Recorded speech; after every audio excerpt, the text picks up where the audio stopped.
शुभ सकाळ जय जगन्नाथ दर्शक बंधु आज ହେଉଛି सोमवार अगस्ट मास 17 तारिख तो आसतु जानिबा आज देश विदेशर केतोटी गुरुत्वपूर्ण खबर ता पूर्व एमिति लेटेस्ट न्यूज देखिबा पाई चैनल टिकु सब्सक्राइब करी पाखरे थिबा बेल आइकन टिकु ऑन करे रखंतु प्रत्येक दिन एही परि गुरुत्वपूर्ण खबर सर्वप्रथमे जानिबा पाए तो चलंतु देरी न करी देखिबा कोन रहिछि आज गुरुत्वपूर्ण खबर आज प्रथम खबर सरकारी अफिसरको छुट्टी बातिल राज्य में लगाण वर्षा जोगु सृष्टि होइथिबा बन्या स्थिति ने मुख्य शासन सचिव अनिल गर्गको अध्यक्षतार लोकसभा भवन में एक गुरुत्वपूर्ण समीक्षा बैठक अनुष्ठित होइछि।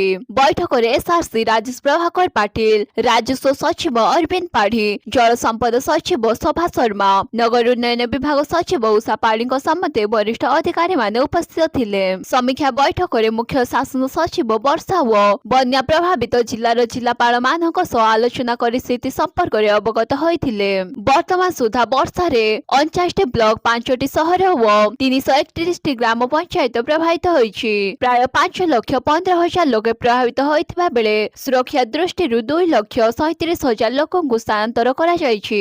प्रभावित लोकଙ୍କ ପାଇଁ 293 रिलीफ कैंपस खोला जाइछि। बन्या स्थितिर ग्राउंड मॉनिटरिंग पाई भद्रक, बालेश्वर और जाजपुर जिला को जणे लेखाए वरिष्ठ अधिकारी को पठा जाइछि। पूर्वरु बन्या परिचालन रे अभिज्ञता थिबा अधिकारी माने जिलापाल मानकु सहयोग करिवे। एतिस जल संपद विभाग अतिरिक्त मुख्य जंत्री को मध्य प्रभावित अंचल को पठा जाइछि। बन्या स्थिति को दृष्टि रखी समस्त सरकारी अधिकारी और कर्मचारी छुट्टी बातिल करा जाइछि। जो माने पूर्वरु छुट्टी रे अछंती से मानकु मध्य शीघ्र कार्य रे जोग देबाकु निर्देश दिया जाइछि। समस्त अधिकारी को क्षेत्र रे रिलीफ और उद्धार कार्य रे तदारक करबाकु कुहा जाइछि। परवर्ती खबर झुड़िया घाटी रे भूस्खलन केन्दुझर लगाण वर्षार प्रभाव झुड़िया घाटी रे भूस्खलन NH49 रे यातायात प्रभावित केन्दुझर सहर रे लगाण वर्षा जोगु जनजीवन प्रभावित होइछि। अविश्रांत वर्षार प्रभाव रे कोलकाता मुंबई 49 नंबर जातीय राजपथर झुड़िया घाटी निकट रे भूस्खलन होइछि।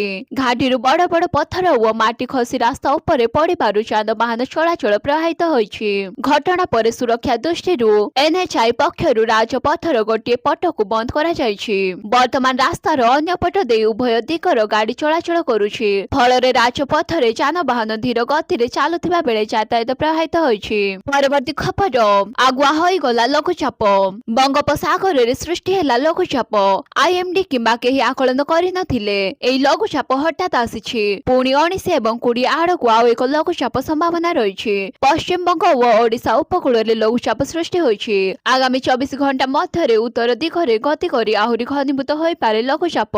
लघुचापर प्रभाव रे आज ओडिशा रे प्रबल वर्षा होई पारे।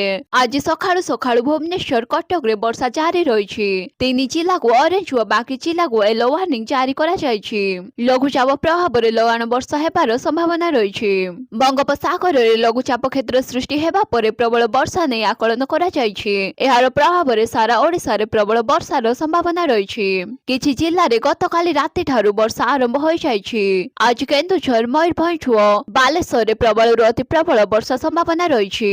परवर्ती खबर संबलपुर रे मर्मन्तुद दुर्घटना आहतको आशु आरोग्य कामना कले मुख्यमंत्री। संबलपुर ठारे घटिथिबा मर्मन्तुद सड़क दुर्घटना संपर्क रे जानी मुख्यमंत्री मोहन चरण माझी गभीर दुख प्रकाश करिसेंती। एई दुखद दुर्घटना रे प्राण हराइथिबा मृतकको अमर आत्मार सद्गति कामना करिबा सह सेमानक शोक संताप परिवार वर्गक प्रति मुख्यमंत्री गभीर समवेदना जणाइछंती। एहा सहित दुर्घटना रे आहत होइथिबा समस्त यात्रीको आशु आरोग्य कामना करिबा सह सेमानकु तुरंत समुचित चिकित्सा सेवा जोगाई देबा पाई जिला प्रशासन और कर्तृपक्षको मुख्यमंत्री निर्देश दैछंती। परवर्ती खबर पुणी बढ़िला बन्या विपद ओडिशा रे पुणी बन्या स्थिति संगीन फुलिला बैतरणी साळेनी जलका जलबंदी अनेक गांव लगाण वर्षा जोगु राज्य रे पुणी थरे बन्या स्थिति गंभीर होइछि। जाजपुर, भद्रक और बालेश्वर जिल्लार अनेक अंचल रे नदी जलस्तर बढ़िबा सह तळिया अंचल जलमग्न होइछि। बहु स्थान रे रास्ता ऊपर बन्या जल प्रवाहित हेउथिबारु जोगाजोग विच्छिन्न होइछि। जाजपुर रे बैतरणी नदी विपद संकेत टपिछि। एहार शाखा काणी नदी रे मध्य घाई सृष्टि होइछि। काणी नदीर पाटना निकट रे आउ एक घड़िया पड़ियारु आखपाख अंचल रे भयर वातावरण सृष्टि होइछि। जलबंदी होई घरर छात ऊपर आश्रय नेइथिबा लोकंकु अग्निशम विभाग उद्धार करी सुरक्षित उच्च स्थानकु स्थानांतर करिछि।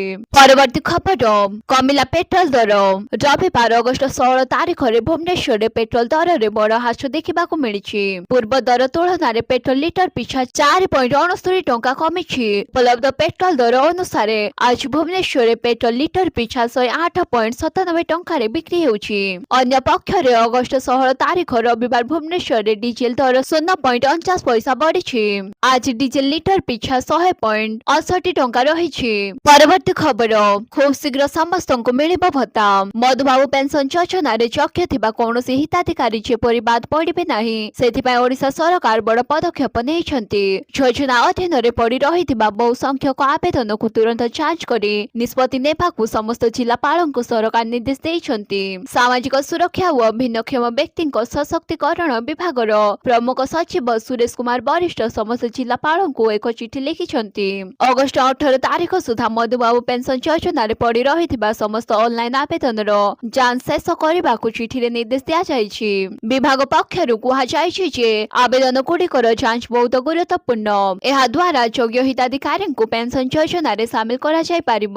ଏଥିସହ ଅଯୋଗ୍ୟ ଆବେଦନକାରୀଙ୍କୁ ଚିହ୍ନଟ କରି ବାଦ ଦିଆଯାଇପାରିବ ଏବଂ ପେନସନ ତଥ୍ୟ ଭଣ୍ଡାରକୁ ମଧ୍ୟ ସଠିକ ରଖାଯାଇପାରିବ। ପରବର୍ତ୍ତୀ ଖବର, ଆସୁଛି ଆଉ ଏକ ଲଘୁଚାପ, 6 ଦିନ ନିର୍ଦ୍ଧୁମ ଛେଚିବ। ଗୋଟିଏ ଗଲା, ଆସୁଛି ଆଉ ଏକ ଲଘୁଚାପ। 48 ଘଣ୍ଟା ମଧ୍ୟରେ ବଙ୍ଗୋପସାଗରରେ ଆଉ ଏକ ଲଘୁଚାପ ସୃଷ୍ଟି ହେବାର ସମ୍ଭାବନା ରହିଛି, ଯାହାର ପ୍ରଭାବରେ ରାଜ୍ୟରେ 6 ଦିନ ଧରି ଅଧିକାଂଶ ଜିଲ୍ଲାରେ ପ୍ରବଳ ବର୍ଷା ହେବାର ସମ୍ଭାବନା ରହିଛି। ଏପରିକି କେତେକ ଜିଲ୍ଲାରେ ପ୍ରବଳରୁ ଅତି ପ୍ରବଳ ବର୍ଷା ହୋଇପାରେ। ସେଥିପାଇଁ ଭୁବନେଶ୍ୱର ଆଞ୍ଚଳିକ ପାଣିପାଗ କେନ୍ଦ୍ର ସତର୍କ ସୂଚନା ଜାରି କରିଛନ୍ତି। ଭୁବନେଶ୍ୱର ଆଞ୍ଚଳିକ ପାଣିପାଗ କେନ୍ଦ୍ର ଜାରି କରିଥିବା ବୁଲେଟିନ ଅନୁସାରେ ଆଗାମୀ 24 ଘଣ୍ଟା ଭିତରେ ମୟୂରଭଞ୍ଜ, ବାଲେଶ୍ୱର, କେନ୍ଦୁଝର, କେନ୍ଦ୍ରାପଡ଼ା, ଭଦ୍ରକ, ଜଗତସିଂହପୁର, ଖୋର୍ଦ୍ଧା, ପୁରୀ, ଢେଙ୍କାନାଳ, ଅନୁଗୁଳ, ଯାଜପୁର, କଟକ, ସମ୍ବଲପୁର, ସୁନ୍ଦରଗଡ଼ ଓ ଦେବଗଡ଼ ଜିଲ୍ଲାରେ ଗୋଟିଏରୁ 2ଟି ସ୍ଥାନରେ ପ୍ରବଳ ବର୍ଷିବାର ସମ୍ଭାବନା ରହିଛି। ଏହାଛଡା ବଜ୍ରପାତ ଓ ଘଡଘଡି ହେବାର ଆଶଙ୍କା କରାଯାଉଛି। ପରବର୍ତ୍ତୀ ଖବର, ସ୍ୱାଧୀନତା ଦିବସରେ ବିଜୟଙ୍କ ପ୍ରଥମ ଭାଷଣ। ତାମିଲନାଡୁ ମୁଖ୍ୟମନ୍ତ୍ରୀ ଶ୍ରୀ ଜୋସେଫ ବିଜୟ ଶନିବାର ପ୍ରଥମ ଥର ପାଇଁ ସ୍ୱାଧୀନତା ଦିବସ ଅବସରରେ ରାଜ୍ୟବାସୀଙ୍କୁ ସମ୍ବୋଧିତ କରିଛନ୍ତି। ନିଜ ଭାଷଣରେ ସେ ଶାସନ ବ୍ୟବସ୍ଥା, ଦୁର୍ନୀତି ଏବଂ ରାଜ୍ୟର ଭବିଷ୍ୟତରେ ଜେଏନଜିର ଭୂମିକା ଉପରେ ଗୁରୁତ୍ୱ ଦେଇଥିଲେ। ବିଜୟ କହିଛନ୍ତି ଯେ ତାଙ୍କ ସରକାର ସ୍ୱଚ୍ଛ ଓ ଭଲ ଶାସନ ଦେବା ଦିଗରେ କାମ କରୁଛି। ସରକାର ରାଜସ୍ୱ ଯେପରି ବ୍ୟକ୍ତିଗତ ଲୋକଙ୍କ ହାତକୁ ନ ଯାଏ ସେଥିପାଇଁ ସରକାର ପଦକ୍ଷେପ ନେଉଛି। ଏହା ସହ ବିଭିନ୍ନ ବିଭାଗରେ ଦୁର୍ନୀତିକୁ ରୋକିବା ପାଇଁ ମଧ୍ୟ ପ୍ରୟାସ ଜାରି ରହିଛି ବୋଲି ସେ କହିଛନ୍ତି। ରାଜ୍ୟର ଭବିଷ୍ୟତ ଗଠନରେ ଜେଏନଜି ଓ ଯୁବପିଢିର ଭୂମିକା ଉପରେ ମଧ୍ୟ ବିଜୟ ଗୁରୁତ୍ୱ ଦେଇଛନ୍ତି। ଯୁବପିଢିଙ୍କୁ କେନ୍ଦ୍ରରେ ରଖି ରାଜ୍ୟର ଆଗାମୀ ଦିନ ପାଇଁ କାମ କରିବାର ଆବଶ୍ୟକତା ରହିଛି ବୋଲି ସେ କହିଛନ୍ତି। ପରବର୍ତ୍ତୀ ଖବର, ରାଜଧାନୀରେ କୋଭିଡ ଆକ୍ରାନ୍ତ ଚିହ୍ନଟ। ଭୁବନେଶ୍ୱରରେ ପୁଣି ଜଣେ ବ୍ୟକ୍ତି କୋଭିଡ-19 ପଜିଟିଭ ଚିହ୍ନଟ ହୋଇଛନ୍ତି।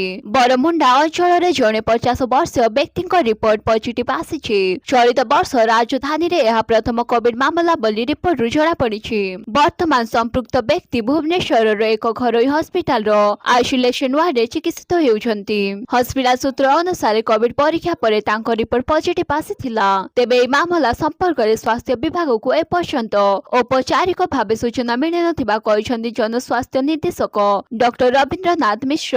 ସେ କହିଛନ୍ତି ରାଜ୍ୟର ସମସ୍ତ ହସ୍ପିଟାଲକୁ କୋଭିଡ ମାମଲା ଚିହ୍ନଟ ହେଲେ ସ୍ୱାସ୍ଥ୍ୟ ବିଭାଗକୁ ସୂଚନା ଦେବାକୁ ପୂର୍ବରୁ ନିର୍ଦ୍ଦେଶ ଦିଆଯାଇଛି। ଭୁବନେଶ୍ୱରର ଏହି ନୂଆ ମାମଲା ଚିହ୍ନଟ ହେବାର 1 ମାସ ମଧ୍ୟରେ ଓଡିଶାରେ ଦ୍ୱିତୀୟ କୋଭିଡ ସଂକ୍ରମଣ ସାମ୍ନାକୁ ଆସିଛି। ପରବର୍ତ୍ତୀ ଖବର, କଡାକଡି ହେବ କଠିନ ବର୍ଜ୍ୟବସ୍ତୁ ପରିଚାଳନା ନିୟମ। ଉଲ୍ଲଂଘନକାରୀଙ୍କ ବିରୁଦ୍ଧରେ କାର୍ଯ୍ୟାନୁଷ୍ଠାନ ନିର୍ଦ୍ଦେଶ, ନଜର ରଖିବେ ଜିଲ୍ଲାପାଳ। କଠିନ ବର୍ଜ୍ୟବସ୍ତୁ ପରିଚାଳନା ବ୍ୟବସ୍ଥାକୁ ଅଧିକ ସୁଦୃଢ, ବୈଜ୍ଞାନିକ ଓ ଉତ୍ତରଦାୟୀ କରିବା ଉପରେ ରାଜ୍ୟ ସରକାର ଗୁରୁତ୍ୱ ଦେଇଛନ୍ତି।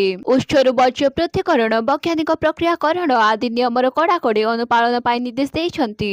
ବହୁଳ ବର୍ଜ୍ୟ ଉତ୍ପାଦନକାରୀଙ୍କୁ ଉତ୍ତରଦାୟିତ୍ୱ ଓ ଅଣଆନୁଷ୍ଠାନିକ ବର୍ଜ୍ୟ ସଂଗ୍ରହକାରୀଙ୍କୁ ଆନୁଷ୍ଠାନିକ ବ୍ୟବସ୍ଥାରେ ସାମିଲ କରିବା ଉପରେ ଗୁରୁତ୍ୱ ଦିଆଯାଇଛି। କଠିନ ବର୍ଜ୍ୟବସ୍ତୁ ପରିଚାଳନା ନିୟମ 2026ର ପ୍ରଭାବୀ କାର୍ଯ୍ୟାନ୍ୱୟନ କରିବା ପାଇଁ ଆଜି ଗୃହ ନିର୍ମାଣ ଓ ନଗର ଉନ୍ନୟନ ବିଭାଗର ଅତିରିକ୍ତ ମୁଖ୍ୟ ଶାସନ ସଚିବ ଉଷା ପାଢୀଙ୍କ ଅଧ୍ୟକ୍ଷତାରେ ଏକ ଉଚ୍ଚସ୍ତରୀୟ ସମନ୍ୱୟ ବୈଠକ ଅନୁଷ୍ଠିତ ହୋଇଯାଇଛି। ବୈଠକରେ ରାଜ୍ୟ ପ୍ରଦୂଷଣ ନିୟନ୍ତ୍ରଣ ବୋର୍ଡର ସଦସ୍ୟ ସଚିବ, ସ୍ୱଚ୍ଛ ଭାରତ ମିଶନର ସ୍ୱତନ୍ତ୍ର ସଚିବ, ବିଏମସି ଅତିରିକ୍ତ କମିଶନର ପ୍ରମୁଖ ଉପସ୍ଥିତ ଥିଲେ। ବୈଠକରେ କଠିନ ବର୍ଜ୍ୟବସ୍ତୁ ପରିଚାଳନା ରଣନୀତି ଓ ବାଇଲ ସଂଶୋଧନ କରିବାକୁ ନିଷ୍ପତ୍ତି ନିଆଯାଇଛି। ଏହା ଆଧାରରେ ସହରାଞ୍ଚଳରେ ବର୍ଜ୍ୟ ପୃଥକୀକରଣ, ସଂଗ୍ରହ, ପରିବହନ ପ୍ରକ୍ରିୟାକରଣ କରାଯିବ। ଉତ୍ସରୁ ବାଧ୍ୟତାମୂଳକ 4 ସ୍ତରୀୟ ବର୍ଜ୍ୟ ପୃଥକୀକରଣ ବ୍ୟବସ୍ଥାକୁ କଡାକଡି ଲାଗୁ କରିବାକୁ ନିର୍ଦ୍ଦେଶ ଦିଆଯାଇଛି। କୁହାଯାଇଛି। ପରବର୍ତ୍ତୀ ଖବର, ଇରାନ ଏବଂ ଓମାନ ମଧ୍ୟରେ ହର୍ମୁଜ ପ୍ରଣାଳୀ ସମ୍ପର୍କରେ ଚାଲିଥିବା ଚୁକ୍ତିକୁ ନେଇ ସକାରାତ୍ମକ ଖବର ଆସିଛି। ରିପୋର୍ଟଗୁଡ଼ିକ ସୂଚାଇଛି ଯେ ଏହି ରଣନୈତିକ ଜଳପଥ ସମ୍ପର୍କରେ ଦୁଇ ରାଷ୍ଟ୍ର ମଧ୍ୟରେ ଏକ ଚୁକ୍ତି ଚୂଡାନ୍ତ ହୋଇଛି। ଫଳରେ ହର୍ମୁଜ ପ୍ରଣାଳୀ ଦେଇ ତୈଳ ଏବଂ ଏଲପିଜି ଟ୍ୟାଙ୍କର ଗୁଡ଼ିକର ଚଳାଚଳ ଆରମ୍ଭ ହେବାକୁ ଯାଉଛି। ତଥାପି ଆମେରିକାର ହସ୍ତକ୍ଷେପର ସମ୍ଭାବନା ରହିଛି, କାରଣ ଆମେରିକାକୁ ବାଦ ଦେଇ ଏହି ଚୁକ୍ତି ହୋଇଥିଲା। ଉଭୟ ରାଷ୍ଟ୍ର ଏବେ ଆମେରିକାର ପ୍ରତିକ୍ରିୟା ଉପରେ ସତର୍କତାର ସହ ନଜର ରଖିଛନ୍ତି। ଏହି ଚୁକ୍ତି ଆମେରିକା ଏବଂ ଇରାନ ମଧ୍ୟରେ ଉତ୍ତେଜନା ବୃଦ୍ଧି ପାଉଥିବା ସମୟରେ ହୋଇଛି। ସମ୍ପ୍ରତି ଆମେରିକା ରାଷ୍ଟ୍ରପତି ଡୋନାଲ୍ଡ ଟ୍ରମ୍ପ ହର୍ମୁଜ ପ୍ରଣାଳୀକୁ ଆମେରିକାର ଅଞ୍ଚଳ ଭାବରେ ଘୋଷଣା କରିବା ବିଷୟରେ କହିଥିଲେ। ଇରାନର ବୈଦେଶିକ ମନ୍ତ୍ରଣାଳୟର ମୁଖପାତ୍ର ଇସ୍ମାଇଲ ବାଘାରାଇଙ୍କ ଅନୁଯାୟୀ ବିଭିନ୍ନ ପ୍ରସଙ୍ଗରେ ଓମାନ ସହିତ ଆଲୋଚନା ଚାଲିଥିବା ବେଳେ ଜାହାଜର ସୁରକ୍ଷିତ ପଥ ପାଇଁ ବ୍ୟବସ୍ଥାକୁ ଏକ ପୃଥକ ବିଷୟ ଭାବରେ ବିବେଚନା କରାଯାଉଛି। ବାଘାଇ ଏହା ମଧ୍ୟ ଉଲ୍ଲେଖ କରିଛନ୍ତି ଯେ ଆମେରିକାର ପ୍ରତିବନ୍ଧକ ଏବଂ ନୌସେନା ଅପରାଧ ସହିତ ଜଡିତ ବର୍ତ୍ତମାନର ପରିସ୍ଥିତିକୁ ଦୃଷ୍ଟିରେ ରଖି ପ୍ରଣାଳୀରେ ସମ୍ପୂର୍ଣ୍ଣ ସ୍ୱାଭାବିକ ଏବଂ ନିରାପଦ ପରିସ୍ଥିତି ପୁନଃ ଉଦ୍ଧାର କରିବା କଷ୍ଟକର।